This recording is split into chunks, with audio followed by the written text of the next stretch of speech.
Hello, luxury real estate agents. Today we're going to talk about 7 things that luxury home buyers and sellers absolutely do not want when they're dealing with a luxury real estate expert. Now, I know we shouldn't deal on the negative, but we'll talk about positive things in the next couple of weeks, what they do want. But let's now talk about 7 things that luxury home buyers and sellers do not want.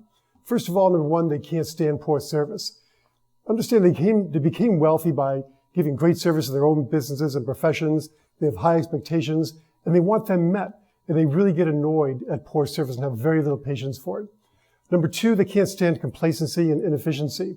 You had better care about what you're doing. This better be a vocation and not an avocation for you.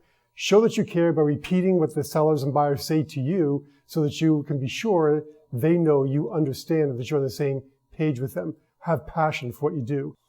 Number 3, luxury home buyers and sellers cannot stand inconvenience. They're very busy, their time is valuable. We need to be easy to do business with. They don't want to hear that, oh, that's not our policy, we can't do that. Now, I'm not telling you to do something illegal or immoral or unethical, but don't be saying that our company policy prohibits this. Find a way to get something done. Be a problem solver, not a problem creator. And of course, make sure everything you do is legal and ethical. Number 4, wealthy people cannot stand manipulation, especially when they're the ones being manipulated. First of all, they're very smart people. That's how they became wealthy in the first place. They don't like being played. They don't like being manipulated. And they can see through it. They have great BS detectors. You need to be 100% above board, straightforward and honest in all your dealings with the affluent.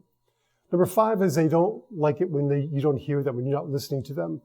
They don't want to have to repeat what they've been saying to you. They want to know that you get it. They don't have time to spell things out. So make sure you're listening and are tuned in to your clients when they're talking to you. Number 6, they don't like it when you're overly technical. Listen, a lot of times people in real estate get nervous when they're dealing with people in the high end. They feel they need to impress them with their knowledge, with their expertise, with how much technical ability they have. And they start using jargon or words that don't really have a lot of use in commonality. Don't be insecure, be who you are. And for goodness sakes, don't compensate for any insecurity by talking down to wealthy people. Number 7 is being impersonal. That's right, we don't want to be impersonal.